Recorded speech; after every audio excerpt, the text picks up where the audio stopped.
আসসালামু আলাইকুম রহমতুল্লাহি বারাকাতু। দয়ার নবীজির সাথে হজরত ওমরের যুদ্ধ। হজরত ওমর রাদিয়াল্লাহু আনহু ছিলেন মূর্তি পূজারক। জন্মগতভাবে মূর্তির প্রতি তার আন্তরিক বিশ্বাস ছিল। তার অন্তরে ইসলামের বিরোধিতার আগুন সবসময় জ্বলে থাকত। ধীরে ধীরে যখন মুসলমানের সংখ্যা দিন দিন বেড়ে চলল, রাসূলুল্লাহ সাল্লাল্লাহু আলাইহি সাল্লাম ইসলামের দাওয়াত দিতে লাগলেন, তখন দুনিয়া থেকে ইসলামকে ধ্বংস করে ফেলতে কুরাইশরা অনেক ষড়যন্ত্রে লিপ্ত হলো।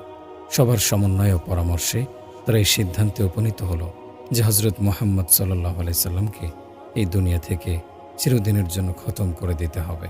শুধু তাই নয়, তাদের মধ্যে একজন ঘোষণা করল যে হজরত মুহাম্মদ সাল্লাল্লাহু আলাইহি সাল্লামের মস্তক মৃত অথবা জীবিত নিয়ে আসবে, তাকে 1000 স্বর্ণমুদ্রা এবং 1000 উট পুরস্কার দেয়া হবে। যদি তোমাদের মধ্যে এমন কেউ থাকে তাহলে এই কাজ সম্পাদন করে ঘোষিত পুরস্কার নিক। সবাই তখন চিন্তায় পতিত হলো, কিভাবে হজরত মুহাম্মদ সাল্লাল্লাহু আলাইহি সাল্লামের মস্তক আনা যায়। এ নিয়ে সবাই সবার দিকে তাকিয়ে রইল। হঠাৎ হজরত ওমর রাদিয়াল্লাহু তাআলা আনহু খোলা তলোয়ার হাতে নিয়ে দাঁড়িয়ে বললেন, আমি এই কাজ করে দিচ্ছি। আমি মুহাম্মদের মাথা কেটে আনব এবং সবার সামনে হাজির করব। আমি পুরস্কারের জন্য লালায়িত নই। আমি সবার সম্মুখে ওয়াদা করছি, মুহাম্মদের শির আমার হাতে না আসা পর্যন্ত আপনাদের সাথে দেখা করব না। আর আমি প্রতিজ্ঞা করছি যে তার মাথা কেটে আপনাদের সামনে উপস্থিত করব। হজরত ওমর রাদিয়াল্লাহু তাআলা আনহুর এই বীরত্বপূর্ণ উক্তি শুনে সবার মনে হলো, এবার নিশ্চয়ই হজরত মুহাম্মদ সাল্লাল্লাহু আলাইহি সাল্লামের দাওয়াত ও বাহাদুরি আর থাকবে না। যেহেতু হজরত ওমর রাদিয়াল্লাহু তাআলা আনহু তাকে খতম করার জন্য খোলা তলোয়ার নিয়ে গেছেন। হজরত ওমর রাদিয়াল্লাহু তাআলা আনহু খোলা তলোয়ার হাতে নিয়ে রওনা দিলেন হজরত মুহাম্মদ সাল্লাল্লাহু আলাইহি সাল্লামকে হত্যা করার জন্য। কিছুক্ষণ যাওয়ার পরে পথে ওমরের এক ঘনিষ্ঠ বন্ধু নাঈম বিন আবদুল্লাহর সাথে দেখা হলো। তখন নাঈম বিন আবদুল্লাহ ওমরকে জিজ্ঞেস করলেন, হে ভাই ওমর, তুমি তলোয়ার হাতে নিয়ে কোথায় যাচ্ছ? তখন ওমর বললেন, আমি ইসলামের নবী হজরত মুহাম্মদ সাল্লাল্লাহু আলাইহি সাল্লামকে আজকে হত্যা করার জন্য তলোয়ার হাতে নিয়ে বের হয়েছি। ওমর রাদিয়াল্লাহু তাআলা আনহুর এই কথা শুনে তখন তার বন্ধু নাঈম বিন আবদুল্লাহ বললেন, ওমর, তুমি ইসলামের নবী মুহাম্মদকে হত্যা করতে চাও, আর এদিকে তোমার ঘরের খবর জানো? তখন ওমর বললেন, কেন, কি হয়েছে? তখন নাঈম ইবনে আবদুল্লাহ বললেন, ওমর, তোমার বোন এবং ভগ্নিপতি মুসলমান হয়ে গিয়েছেন। এই কথা শুনে ওমরের মাথায় রক্ত উঠে গেল। ওমর তার বন্ধু নাঈমকে বললেন, তোমার কথা যদি মিথ্যা হয় তাহলে আমার হাত থেকে তোমাকে কেউ রক্ষা করতে পারবে না। এই কথা শুনে ওমরের বন্ধু নাঈম বললেন, ওমর, আমি একটু মিথ্যা বলিনি। তুমি বাড়ি যাও, তারপর খোঁজখবর নিয়ে ভালোভাবে জেনে নিও। এই কথা শুনে ওমর রাদিয়াল্লাহু তাআলা আনহু আর বিশ্বনবীকে হত্যার উদ্দেশ্যে না গিয়ে বোন এবং ভগ্নিপতির বাড়ির দিকে রওনা করলেন। এখানে বলা বাহুল্য, ওমরের বন্ধু নাঈম ইবনে আবদুল্লাহ ইতিপূর্বে মুসলমান হয়ে গিয়েছিলেন। ওমর যখন বোনের বাড়িতে প্রবেশ করলেন তখন তিনি ঘরের ভেতর থেকে কোরআনুল কারীমের শব্দ শুনতে পেলেন। এ যেন পড়ছিল কোরআনের সেই মধুর বাণী। তখন ওমর কিছুক্ষণ ঘরের বাইরে দাঁড়িয়ে থেকে কোরআনের সেই আয়াতগুলো মনোযোগ দিয়ে শুনলেন। তারপর ওমর ঘরের ভিতরে প্রবেশ করলেন। তাকে দেখে ওমরের বোন ও ভগ্নিপতি কোরআনের পাণ্ডুলিপিগুলো লুকিয়ে ফেললেন। তখন ওমর তাদের উদ্দেশ্যে বললেন, আমি শুনেছি তোমরা নাকি মুসলমান হয়ে গিয়েছ। তারা জবাবে প্রথমে কোনো কথা বলল না। আবার জিজ্ঞাসা করলেন, তোমরা মুসলমান হয়ে গিয়েছ, এই কথা সত্য নাকি মিথ্যা, আমাকে বলো। তখন তার বোন ফাতিমা উত্তর দিলেন, হ্যাঁ, আমরা মুসলমান হয়ে গিয়েছি, এটা সত্য। ওমর বললেন, তাহলে তোমরা ঘরে কি পড়ছিলে? ওমরের বোন ফাতিমা উত্তর দিলেন, আমরা ঘরে কোরআনুল কারীমের একটি সূরা পাঠ করছিলাম। তখন ওমর বললেন, আমি তোমাদের সেই কোরআনের সূরাটি শুনতে চাই, আমাকে শোনাও। ওমরের ভগ্নিপতি সাঈদ ইবনে যায়েদ ও বোন ফাতিমা বললেন, তুমি যদি এই কোরআনের সূরা শুনতে চাও তবে অবশ্যই গোসল করে পাক পবিত্র হয়ে আসতে হবে। তখন ওমর রাদিয়াল্লাহু তাআলা আনহু গোসল করে পাক পবিত্র হয়ে এলেন। এরপর ওমরের বোন এবং ভগ্নিপতি তাকে সূরা তাহা পাঠ করে শোনালেন। ওমর সূরা তাহা শুনে মুহূর্তের মধ্যে স্তব্ধ হয়ে গেলেন। তিনি ভাবতে লাগলেন, এত সুন্দর সুমধুর কোরআন কোনো মানুষের দ্বারা সৃষ্টি হতে পারে না, এটা কেবল আল্লাহ রাব্বুল আলামিনের বাণী। তখন ওমর আর এক মুহূর্ত দেরি করলেন না, সাথে সাথে ঘর থেকে বেরিয়ে নবীজির দরবারের উদ্দেশ্যে রওনা দিলেন। সেই সময় ওমরের হাতে এখনও খোলা তলোয়ার ছিল। এদিকে বিশ্বনবী সাল্লাল্লাহু আলাইহি সাল্লাম এবং তার সাহাবীদের কাছে খবর এলো ওমর তলোয়ার নিয়ে নবীজিকে হত্যা করার উদ্দেশ্যে আসছেন। এই খবর শুনে সাহাবীরা উত্তেজিত হয়ে পড়লেন। সাহাবীরা নবীজিকে উদ্দেশ্য করে বললেন, নবী গো, আপনি শুধু হুকুম করুন, ওমর যত বড়ই পালোয়ান হোক না কেন, আজ তাকে এখান থেকে জীবিত ফিরতে দেব না। হযরত আবু বকর সিদ্দিক রাদিয়াল্লাহু তাআলা আনহু বিশ্বনবীকে উদ্দেশ্য করে বললেন, ইয়া রাসূলুল্লাহ, আমি আবু বকর বলছি, আমি জীবিত থাকতে আপনার গায়ে একটি আঁচড়ও পড়তে দেব না। তখন বিশ্বনবী সাল্লাল্লাহু আলাইহি সাল্লাম সমস্ত সাহাবীদের উদ্দেশ্যে বললেন, হে সাহাবীগণ, তোমরা ধৈর্য ধরো, শান্ত হও, আগে ওমর আসুক, আমি দেখি তার কী উদ্দেশ্য। কিছুক্ষণ পর দেখা গেল হযরত ওমর রাদিয়াল্লাহু তাআলা আনহু তলোয়ার হাতে নিয়ে নবীজির দরবারে প্রবেশ করলেন।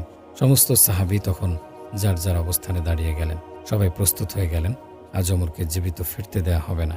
ওমর যখন কিছুটা কাছাকাছি এলেন, তখন বিশ্বনবী সাল্লাল্লাহু আলাইহি সাল্লাম সাহাবীদের উদ্দেশ্যে আবার বললেন, হে সাহাবীগণ, তোমরা কেউ কিছুই বলবে না, ওমরের ব্যাপারটা আমি নিজেই দেখব। এরপর ওমর যখন নবীজির খুব কাছাকাছি চলে এলেন, তখন নবীজি সাল্লাল্লাহু আলাইহি সাল্লাম তার জামার কলার চেপে ধরে বললেন, হে ওমর, কি উদ্দেশ্য নিয়ে তুমি এখানে এসেছো? সাথে সাথে ওমরের হাত থেকে তলোয়ার পড়ে গেল। ওমর বিশ্বনবীর এত সুন্দর চাঁদমাখা মায়াবী চেহারা দেখে মুহূর্তে অভিভূত হয়ে গেলেন। তিনি চিৎকার দিয়ে নবীজিকে বললেন, নবী গো, আপনি এক্ষুনি আমাকে কালেমা পড়িয়ে মুসলমান বানিয়ে দিন। ওমরের মুখে এমন কথা শুনে সমস্ত সাহাবীর সাথে সাথে নারায়ে তাকবীর উচ্চারণ করলেন। আনন্দের ঢেউ বয়ে গেল। সবাই আল্লাহু আকবার বলে তাদের তলোয়ার উঁচু করে ধরলেন। সমস্ত সাহাবী নারায়ে তাকবীর দিয়ে হযরত ওমর রাদিয়াল্লাহু তাআলা আনহুকে আপন করে নিলেন। তখন বিশ্বনবী সাল্লাল্লাহু আলাইহি সাল্লাম অত্যন্ত খুশি হলেন। ফলত হযরত ওমর রাদিয়াল্লাহু তাআলা আনহু ইসলাম গ্রহণ করার পর মুসলমানদের মধ্যে নতুন শক্তি ও সাহসের সঞ্চার হলো। তারা প্রকাশ্যে আল্লাহর নাম জপতে শুরু করলেন। আবু জাহেলের কানে এই খবর পৌঁছলে সে রাগে ক্ষোভে ফেটে পড়ল। পরের দিন হযরত ওমর রাদিয়াল্লাহু তাআলা আনহু নিজেই আবু জাহেলের কাছে গিয়ে বললেন, আপনি কি শুনেছেন? আমি মুসলমান হয়ে গিয়েছি। তখন আবু জাহেল চুপ থাকলেন। ওমর আবার বললেন, আপনি কি শুনতে পেয়েছেন আমি যে মুসলমান হয়ে গিয়েছি? কিন্তু আবু জাহেল সবকিছু শুনেও না শোনার ভান করে চুপ করে বসে রইলেন, কারণ আবু জাহেলের আর কোনো ক্ষমতাই অবশিষ্ট ছিল না। এই ঘটনা শোনার পরের দিন হযরত ওমর রাদিয়াল্লাহু তাআলা আনহু সমস্ত সাহাবীদের নিয়ে প্রকাশ্যে মক্কায় আযান দিলেন এবং নামাজ আদায় করলেন। এই দৃশ্য মক্কার সবার কাছে এক বিরাট বিস্ময়ের জন্ম দিল, কেননা এর আগে মুসলমানরা কখনো প্রকাশ্যে কাবা শরীফে নামাজ পড়ার সাহস দেখাতে পারেনি। তখন কাফেরদের একজন দৌড়ে গিয়ে আবু জাহেলের কাছে খবর নিয়ে বলল, আপনি কি শুনেছেন ওমর প্রকাশ্যে সমস্ত মুসলমানদের নিয়ে মক্কায় নামাজ আদায় করেছেন? কিন্তু আবু জাহেল এই খবর শুনেও কোনো ধরনের পদক্ষেপ নিতে পারলেন না, কারণ মুসলমানদের নেতৃত্বে ছিলেন হযরত ওমর রাদিয়াল্লাহু তাআলা আনহু। একদিন বিশ্বনবী সাল্লাল্লাহু আলাইহি সাল্লামের কাছে একজন মুসলিম এবং একজন ইহুদি জমি সংক্রান্ত একটি সমস্যা নিয়ে বিচার চাইলেন। নবীজি সাল্লাল্লাহু আলাইহি সাল্লাম উভয়ের কথা শুনে ফয়সালা দিলেন ইহুদির পক্ষে, কিন্তু মুসলিম ব্যক্তি এই রায়ে সন্তুষ্ট হলেন না। তিনি নবীজির দরবার থেকে বের হয়ে হযরত আবু বকর সিদ্দিক রাদিয়াল্লাহু তাআলা আনহুর কাছে গেলেন। তিনি বললেন, হে আবু বকর, আমার একজন ইহুদির সাথে জমি সংক্রান্ত বিরোধ হয়েছিল, কিন্তু আমি একজন মুসলিম হওয়া সত্ত্বেও নবীজি সাল্লাল্লাহু আলাইহি সাল্লাম দিলেন ইহুদির পক্ষে রায়, আমার পক্ষে কিছুই দিলেন না। এখন আমি তোমার কাছে এসেছি, তুমি কি কিছু করতে পারবে? তখন হযরত আবু বকর সিদ্দিক রাদিয়াল্লাহু তাআলা আনহু তাকে বললেন, যেখানে বিশ্বনবী ফয়সালা দিয়ে দিয়েছেন সেখানে আর কোনো ফয়সালা থাকতে পারে না। ভাই, আপনি এবার আপনার বাড়ি চলে যান। কিন্তু মুসলিম ব্যক্তি মনে মনে সন্তুষ্ট হতে পারলেন না। তাই তিনি চিন্তা করলেন এবার হযরত ওমরের কাছে নালিশ নিয়ে যাবেন। এরপর সেই মুসলিম ব্যক্তি হযরত ওমর রাদিয়াল্লাহু তাআলা আনহুর কাছে এসে ঘটনা বর্ণনা করলেন, হে ওমর, আমি একজন ইহুদির সাথে জমি সংক্রান্ত সমস্যায় পড়েছিলাম। আমরা বিশ্বনবীর কাছে গিয়েছিলাম ফয়সালার জন্য। নবীজি সঠিক ফয়সালা করেছেন বটে, কিন্তু রায় দিয়েছেন ইহুদির পক্ষে। অথচ আমি একজন মুসলিম, আমার পক্ষে কিছুই দিলেন না। ওমর, আমি এখন তোমার কাছে এসেছি, তুমি কি আমার জন্য কিছু করতে পারবে? তখন হযরত ওমর রাদিয়াল্লাহু তাআলা আনহু কিছু না বলে তাকে বললেন, ঠিক আছে ভাই, তুমি একটু দাঁড়াও, আমি ঘর থেকে একটি ফয়সালা নিয়ে আসছি। এই বলে হযরত ওমর রাদিয়াল্লাহু তাআলা আনহু ঘরের ভিতরে চলে গেলেন। কিছুক্ষণ পর ওমর রাদিয়াল্লাহু তাআলা আনহু একটি বড় তলোয়ার নিয়ে ঘর থেকে বের হয়ে আসলেন এবং এক কোপে তার শরীর থেকে কল্লা আলাদা করে দিলেন এবং বললেন, তোমার কত বড় সাহস!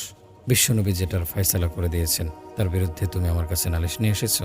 তোমার বেঁচে থাকার কোনো অধিকার নেই। ওমর রাদিয়াল্লাহু তাআলা আনহু এতটাই নবীজির জন্য পাগল ছিলেন, এতটাই নবীজিকে ভালোবাসতেন এবং নবীজির সমস্ত সিদ্ধান্তগুলোকে চোখ বুজে মেনে নিতেন। আল্লাহ রাব্বুল আলামিন হযরত ওমর রাদিয়াল্লাহু তাআলা আনহুকে এতটাই সম্মানিত করেছিলেন যে মক্কার সমস্ত কাফেরেরা ওমরের ভয়ে থরথর করে কাঁপতে থাকত। কিছুদিন পরের ঘটনা, মক্কাতে যখন আবু জাহেল ও তার সহচরীদের ভয়ে নিরীহ সাহাবীরা মক্কা ছেড়ে মদিনায় হিজরত করতে থাকেন, তখন কিছু সাহাবী রাতের অন্ধকারে পালিয়ে মদিনায় চলে যান।